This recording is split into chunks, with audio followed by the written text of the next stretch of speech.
Transferring wealth successfully starts with asking yourself questions that will give your family a better life now and for generations to come.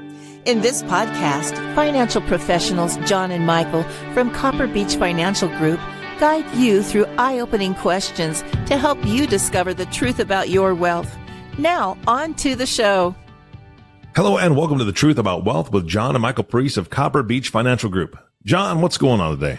Oh, just all good stuff, Eric. A lot of fun. Drank some wine, cooked steaks on the grill. It was awesome. That is fantastic. Michael, did he behave himself? He did for the most part, yes. Okay. He made us dinner, so that counts. See, that's exactly what I was just going to say. Who cooked? Dad cooked. That's, well, so did I. So, I mean, that's our job, I think. But my dad was there, so I actually cooked for him, but that was at my house. So I guess that's really the reason I cooked. But yeah, it was good. I'm glad I like to cook, Eric. I like to cook. So I know you do. And I've heard amazing stories about your cooking, so I'm sure the family appreciated that a lot. I'm a legend in my own mind. Now, to transition to what you're talking about, did anybody write down the recipe of how you were cooking things, or did they film you? Yeah. Why could you say it? We tried. It didn't work out as well. It was a good first attempt, but I think we're going to need. Well, why? Why did it work out? We had 4 grandkids screaming and yelling in the background. Cameras weren't working. I said, Mike, I think we have to do this on another day. Yeah. You buy all this somewhat expensive equipment, and then you realize at the end of the day that your iPhone is probably just the best camera to use. Yeah, and most convenient, right there in your pocket. So that's part of what you guys are talking about today. And so I'm so excited. That's why I kind of led in with that. You've talked about memorializing first generation stuff with letters and, a lot of the stuff that you've talked about before. And today you want to talk about video. And John, before we hit the record button, you said it's kind of all inclusive. It's all together. So kind of describe that for me and tell me what we're talking about today. Yeah. And when you talk about legacy in general, it's how do you put things in place for long term? I mean, how do you set things in motion where G1, G2, G3 are kind of integrated on all the wealth, the data, the family structures? It's all put together. And what drives that is, and we talked about this in a couple of podcasts a while ago, sometimes you create a mission statement for the family, and that's usually presented to business owners, to their organizations. But we kind of create a mission statement for the family, or how else would you put that, Michael? Family constitution. Yep. A lot of different terms for it. That's usually a step we look at initially. And then as we develop the estate plan, the next step is, along with your documents, you create a legacy letter. We had a whole podcast on that, which was very well received. It's a very, very interesting and a loving way to teach either trustees or your family members how you're thinking while you're here on earth, smiling and loving everybody. Now, the third piece of that, and we've been involved in this on a couple fronts, where instead of doing letters, things in writing, we do videos. Well, that's today's world. God knows what technology is going to be 10 years from now. But we actually now are getting involved with having the matriarch or patriarch sit down with us. We have a videographer we bring along with us, and we have a list of questions that we ask, and we develop a history of the success of that G1 generation. And we take them back to when they first met. And the questions are varied, but it's back to when they first met.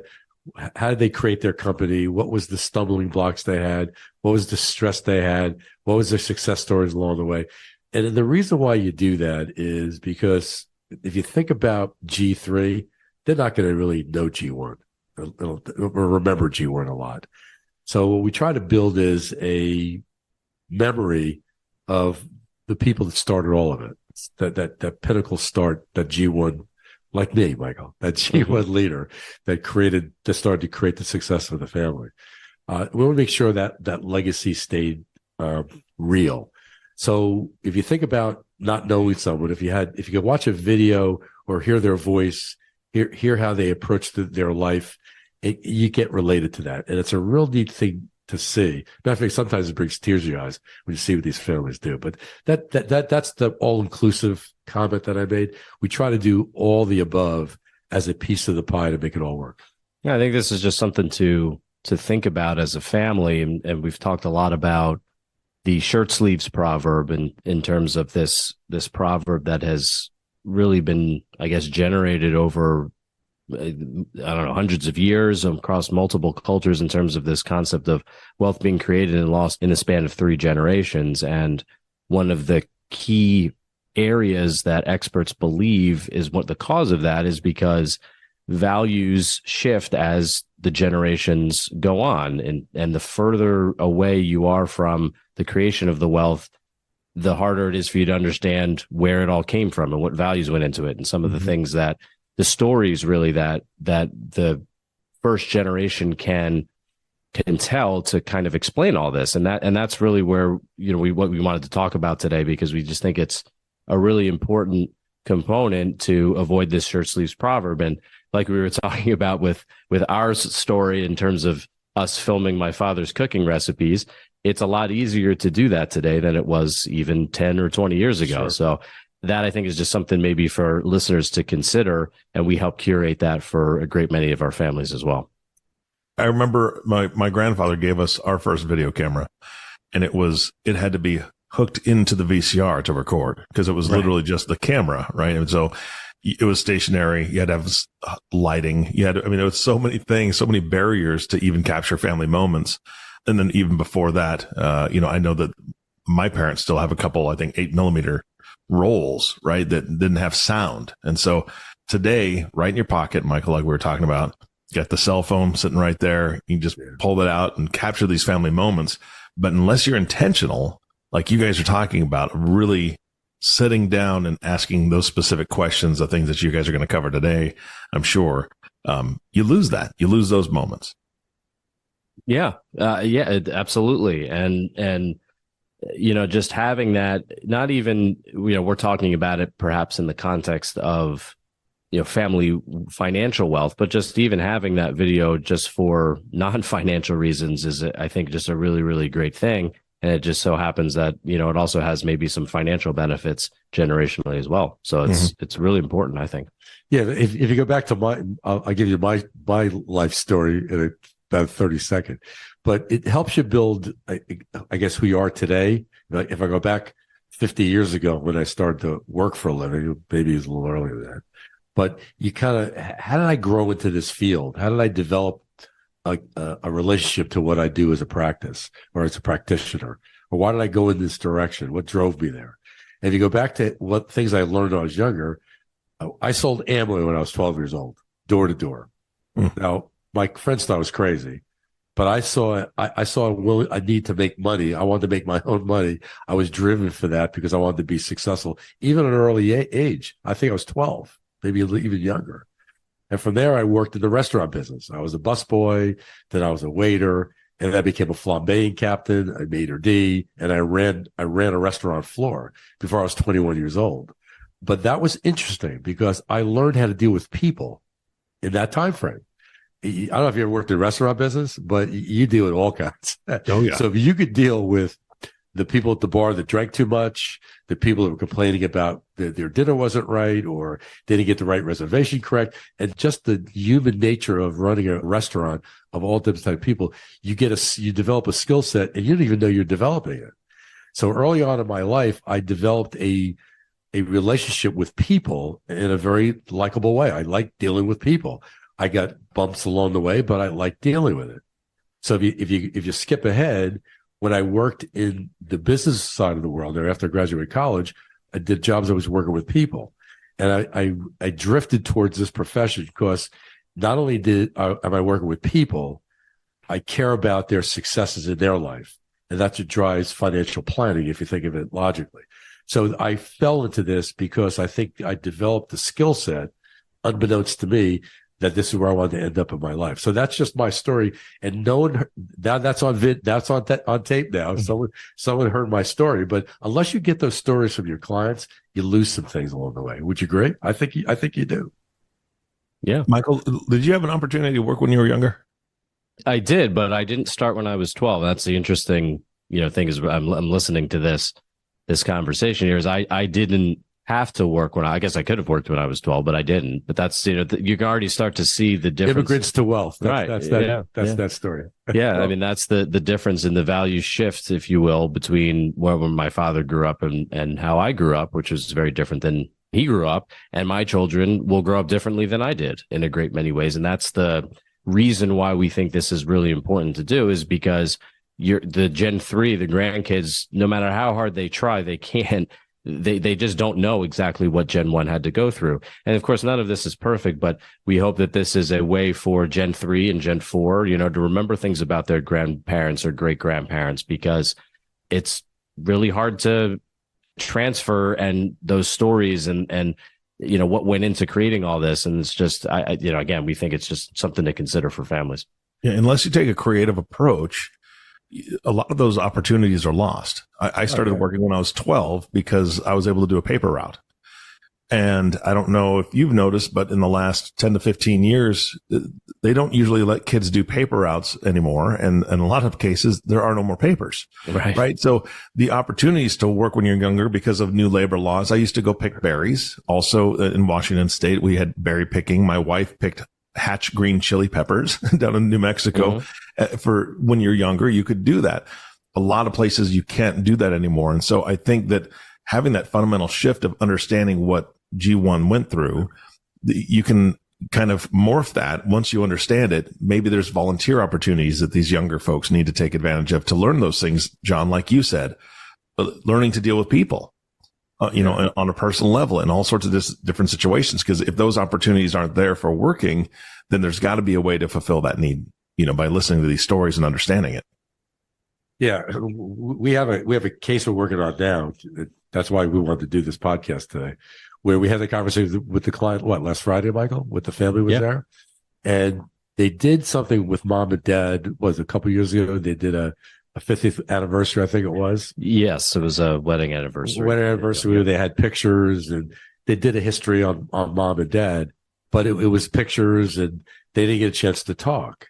So when we met with the family, I said to the daughter, I like to do this with your mom and dad. Her eyes lit up. I said, we just did that this way, but what a great idea to get mom and dad to do that, because it's their words. They're saying the words. They're sharing their stories. So we met with them on Friday. Well, mom and dad were thrilled by it. I don't know if dad was still his mom, but I think they're both on the same page and they're excited about doing it. So we're going to bring in a videographer to sit with us. It's probably going to take 2-3 hours, but Michael and I are going to put a list of questions together, or use the ones we currently have, and just spend time counseling him and coaching him through that conversation. It's easier for us to do it than the family members because they get too emotionally involved. We're going to get very specific on, like, when they from 10 to 20, what was your world like? And from 20 to 30. So we'll do it in segments to make sure we get all the content that we need to get the video to make it right. But the whole conversation is going to be, how do you get that value shift to G3, or to recognize from G3 to what G1 was all about, so there's respect along the way. In the scheme of things, is that going to change their lives? I don't know. I think it's going to make it better from a certain aspect, but you can't predict, 40, 50 years from now. You just try to do the best job you can to protect it. Yeah. That's all you can do. So what questions are you asking?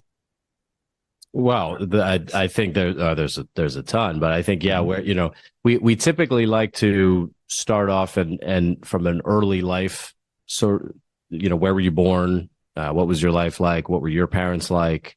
Because that really, I think, sets the stage for ultimately getting to the point where we start talking about and asking questions about, how they started the business and why they started the business. And again, what was it like working at that time, and what struggles did the business owner have to go through to get to where they are now?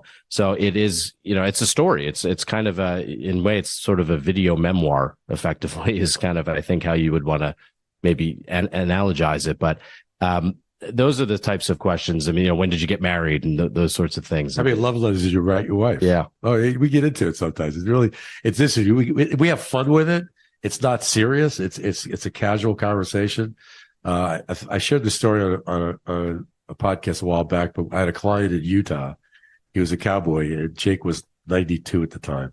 And we sat around the table, and he said, "Okay, John, I see where all my money's going. You tell me how I get my values in that trust. How do I get my great grandkids to know who I was and who created this wealth for them, and they're getting benefited from? I want to make sure they watch this video." I don't know technology is going to be at that time, but they're going to see me, and the rules of the road is going to be they can't get a distribution from that trust until they watch that video, which I thought was a very, very neat way to approach it. Now, to make a long story short, he hired a studio out of Hollywood. They did a 30-minute video. You cry your eyes out if you watch it. But it worked very, very well. But that's what drove the success of that family going forward. They all had this relationship with that video that everyone wanted to watch it. They wanted to watch it all the time. It's kind of interesting. But it was fun. It was fun to watch that being developed. Yeah, I think that another way to think about this too is it's really merging, what we do on the financial side with the softer, non-financial elements of wealth transfer, like we're talking about. And we do a lot. We all do a lot with planning for our finances, right? We might do estate planning. We might do financial planning. But who's really planning for the family memories? I mean, that's really what this is. And, things happen in life, of course. Could be, you pass away prematurely. Could also be a competency thing. You get to a certain age where, you might not have the capacity to remember some of these stories and they go away. And so maybe this is a call to action that, in addition to obviously doing your financial planning and estate planning and holistic generational planning, which is vital on the quantitative side, to maybe look at some of these other areas because they're just as important, if not more important, at the end of the day. So, that's, again, kind of how we look at this type of issue. We did this with my Aunt Ray, who is 91 when we videotaped her. The reason why we did it with her, if you remember back from the first podcast, Eric, I lost all three of my parents before I was 30. I lost my real dad when I was 5, and my mom and my stepdad before I was 18. So excuse me, before I was 30. So when you look at that, there was no matriarch or patriarch I could go to because my family was very small. Well, my Aunt Ray knew everybody. She was a widow in New York. She lived in a brownstone in New York. What a hoot she was. Aunt Ray, we had a videotape. What do you want to know? And she started pushing back. She was, this is going to be great. So we're in the middle of the video. I said, well, tell me about Aunt Regina.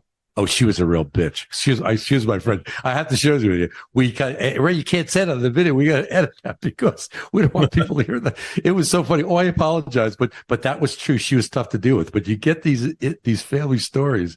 It's fascinating, and we calmed her down, and she did a magnificent job saying things or educating us on things that I never knew about on my mom's side, my dad's side, and even beyond them. It was just a great thing to go through. So I learned a lot about my family history that I would never, ever learned about from anybody because everybody was gone.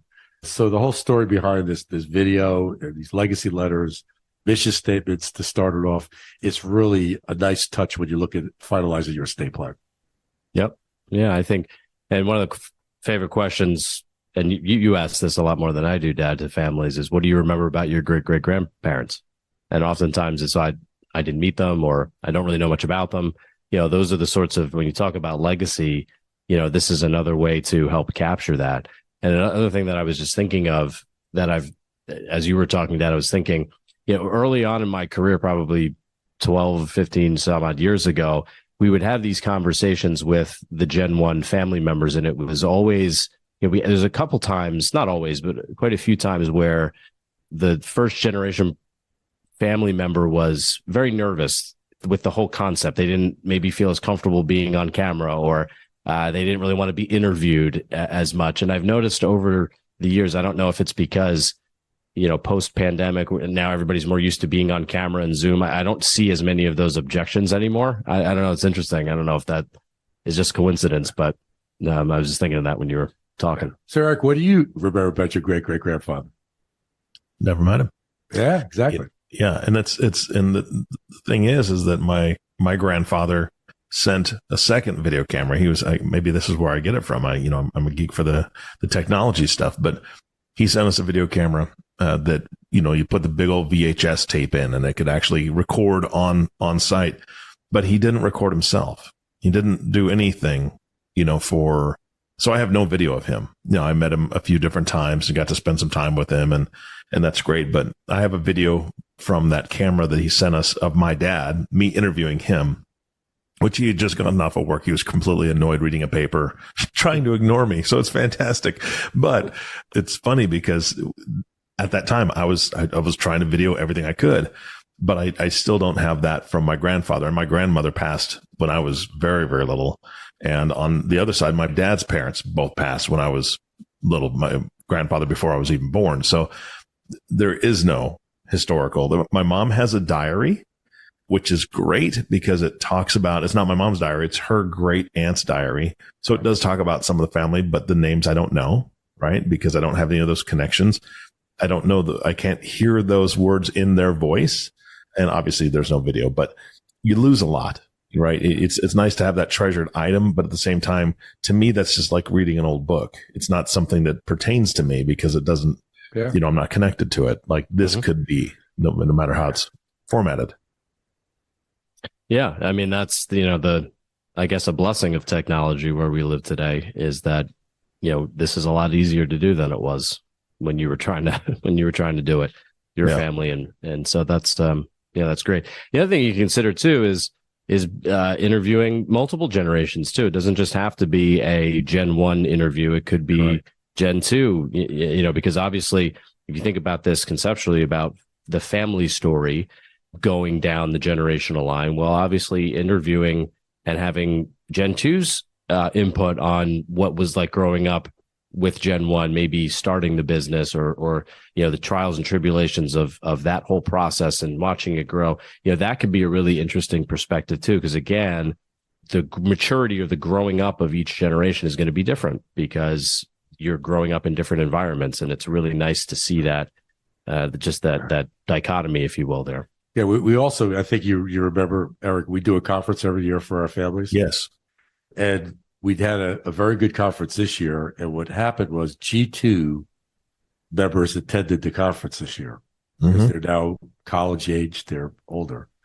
And we decided for next year, we're going to have a certain carve out of our meeting that on those 2 days, do an afternoon session with G2 without G1, start educating them on the focus from G1 to them as G2, what the trusts are going to be like, why trusts, how it all works, the legacy issues, get involved with the legacy letters. So we're getting the kids involved early because the earlier you get the kids involved, the more they learn and appreciate what G1 has done. And you start seeing the skeleton comes out of the closet. You start to see some of the things that might not be working with some families, but it's a good process that we think to get G2 involved with G1 at the same conference, but so they start working together on projects and start working together as a family. So we're doing that education of that. Who were they early on as best we can? Maybe someone on the line, I won't be here, but G3 can be part of those meetings with G2 and possibly G1. So we're building this out to that legacy strategy along the way. I don't think anybody's done that before, so we're working on it, but we get great feedback from our families that they think it's a fabulous idea and they're all for it. Matter of fact, I think Lawrence, she reached out and said 8 or 9 families said they're all in to bring their kids. They think it's a great idea. Now it's fascinating to see their interest because they really want to know what mom and dad are doing. Not negatively, but we want to know because we care. We want to make sure we understand it because I'm going to get this responsibility because they all know that mom and dad are pretty rich. So they want to make sure they understand what that means. So it's interesting. Yeah. And if you look at that piece of it, which I would maybe put in the category of financial literacy and making sure that that is transferred to the next generation, you pair that up with maybe a video like we're talking about here today that maybe will transfer the family values to the next generation or future generations. And you marry those two together. And that's, what we believe is the prescription for a healthy wealth propagation down the generational line. Because if you remember, again, that shirt sleeves proverb, one of the main reasons why that occurs and wealth doesn't make it to that 4th generation is because of values weren't transferred. And oftentimes it's financial literacy was not transferred or communication between the generations didn't occur. We've talked about that a lot. And so, you marry those two together. My point is, and I think that is a pretty powerful combination. Yeah. I think again, this is a personal view that I have. I think in today's very complex, very distant world, everyone's on machines now. There's not a lot of strong, relationships between people face to face. It's usually texting or TikTok or whatever it might be. So I think this becomes more important as a strategy for people of wealth or anybody. It doesn't have to be a wealth. Put a history together to get that values or get that family close as they possibly can to share the values as best they can, because I think that's being lost today. That's just my opinion. I'm sure I'll get a lot of hate letters on that, but I think that's a concern that we have. It's different than it was when you and I grew up, Eric. It's a lot different. Well, here's the thing is that early on, we talked about this even off air. And I think we even spoke about it on the podcast, is that you can write down everything that you guys do for your families. You can write that all down. You could even create a book if you wanted to. But until somebody hears the voice behind that passion, John, your passion for what you did and how you built it, Michael, your passion for continuing this legacy and really, growing the business the way you did, the reason you went to college, the reason you became an attorney and then came back to the business, all of that is your guys' history. And that's great. But if it's written down, that's one thing. Okay, that's a nice story. Hearing you guys talk about it is that next level. And then for families to be able to see their grandparents or their parents put this in a video where they can see the passion, they can see the I'm sure you get people tearing up on these videos and really putting some emotion into this stuff.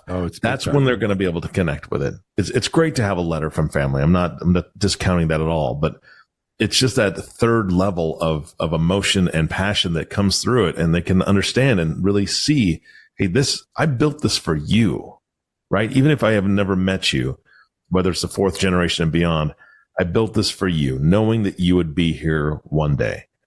I think that's incredibly powerful. Yeah, you're right about the letters, and it's like talk a lot about how to email.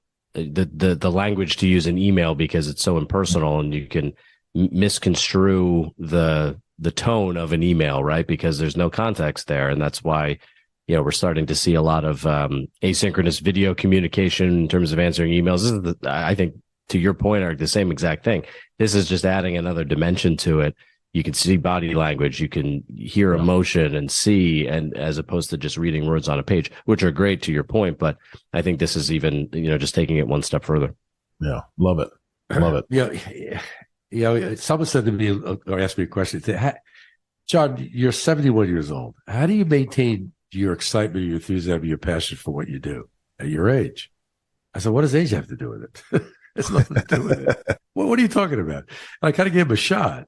I said, listen, what drives me, and you know this, Eric, because you've been with us for a while. What drives me is that I refuse to not fight to help my families that we work with do the right things. Yeah. Because it's the right thing to do. Now, if they choose not to take that route, that's going to be their call. But I won't have that guilt because I tried to show them the right way. If not willing to take it, that's their choice. But I will fight as hard as I possibly can with Michael to make sure they do the right things, because no one else is doing that for them. I hate to say they're not. And so we understand that. So we drive this passion for what we do into our family relationships.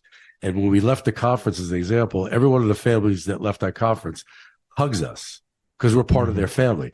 That's the true value of what we deliver. Now, here's the sad part, Eric. I will not be around to see the things I put in place today and what impact that's going to have for G3. I'm not going to see that. Yeah. You can only hope for the best. That's why I fight for these type of strategies where let's get this legacy right. Let's do the best job we can to make sure that G3 sees what made it all happen. And if you could do that successfully, you just one notch ahead of everybody else. If it doesn't work, you didn't lose anything. So that's what drives us here at Copper Beech. I don't need to beat you over the head with it. That's what drives it. I get angry when other groups of advisors don't pay attention to that stuff. I get real, like Michael will tell you, I get angry about it because it's just not the right thing to do for the families. I didn't mean to go off on that tangent. It's just as I get very, very focused on doing the right things all the time. Well, I mean, that's why what you just described is, in terms of you not being here, is why Copper Beech is named Copper Beech. I think we've told that story before. If from the book Family Wealth by James Hughes, which is kind of a seminal work in our field in terms of talking about transferring values, not just transferring assets and dollars. And he makes this analogy of the copper beech tree is that it takes 300-400 years sometimes to grow the roots fully and to reach this mature tree. And you planting that seed of a copper beech tree, you're not going to be here to see it in its full glory, so to speak. So now here's a great story. Just 2 days ago, we were at the Hamptons seeing a new client. And outside his front door, he's got a huge copper beech tree that's 70 years old. It's absolutely gorgeous. See, he saw that relationship what Michael just talked about. And now he gets that image of what we try to do with families is it takes a long time to strengthen the roots of that tree. You need the same focus on families. And it takes a lot of hard work to do it, but I think you have to have motivated G1, G2, and G3 components to make it all work. If G3 drops the ball, it stops there. It just doesn't go any further. So we try to prevent that. I know it's hard. We wish that it goes on for 5 generations, but that's always hard to kind of pinpoint. But we do, at least we try to do G1, G2, and G3 and keep that focus. Yep. Yeah. Beautiful. Any other closing thoughts for today's podcast? And I am going to ask, we don't always ask for contact information, but I am going to ask you for this one because there's listeners out there that are intrigued now and understand the passion. We were talking about passion earlier. That came through on this podcast, guys. You did a great job. But any other closing thoughts before I ask you for that contact info? Not from me. I hope this was helpful for some listeners out there. We weren't 100% sure how this was going to come out when we were planning to talk about it. I hope it we conveyed we think is the importance of maybe exploring these other options, with your family, and so hopefully that came through. Yeah, appreciate it. And I would just say don't stop driving to create success for your families. It's a lot of work and it's a lot of focus. It's a lot of sometimes a lot of emotional components to that, but don't stop trying to drive that because if you don't, it kind of crumbles out there. Maybe to G3, G4. And if that's not your focus, I understand, but that's what we try to shoot for. I mean, just keep fighting the fight and push your advisors. If you don't have advisors doing that with you, push them because they have the capability to help you. Just ask them or find an advisor that can help you. That's my closing thoughts. All right, Michael, let's get some contact information out there. All right. You can reach out to us on LinkedIn. Both my father and I have our own profiles. Copper Beech has its own profile, so you can certainly contact us there. You could reach us on our website, www.cbfgllc.com. You can call us on the phone, 856-988-8300.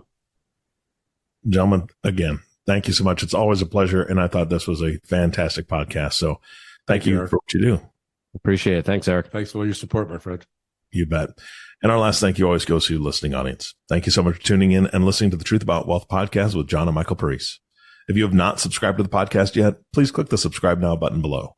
This way, when John and Michael come out with a new podcast, it'll show up directly on your listening device. And we humbly ask that you share this podcast, rate it, and leave a review, as this actually does help others find the show. Again, thank you so much for listening today. For everyone at Copper Beech Financial Group, this is Eric Johnson reminding you to live your best day every day, and we'll see you next time. Thank you for listening to the Truth About Wealth podcast. Click the subscribe button below to be notified when new episodes become available. The information covered and posted represents the views and opinions of the guest and does not necessarily represent the views or opinions of Copper Beech Financial Group. The content has been made available for informational and educational purposes only. The content is not intended to be a substitute for professional investing advice. Always seek the advice of your financial advisor or other qualified financial service provider with any questions you may have regarding your investment planning. This material is for informational purposes only. Neither APFS nor its representatives provide tax, legal, or accounting advice. Please consult your own tax, legal, or accounting professional before making any decisions. Copper Beech is not affiliated with American Portfolios Financial Services, Inc. and American Portfolios Advisors, Inc. Securities offered through American Portfolio Financial Services, Inc., a member of FINRA SIPC, investment advisory and financial planning services offered through American Portfolio Advisors, Inc., an SCC registered investment advisor.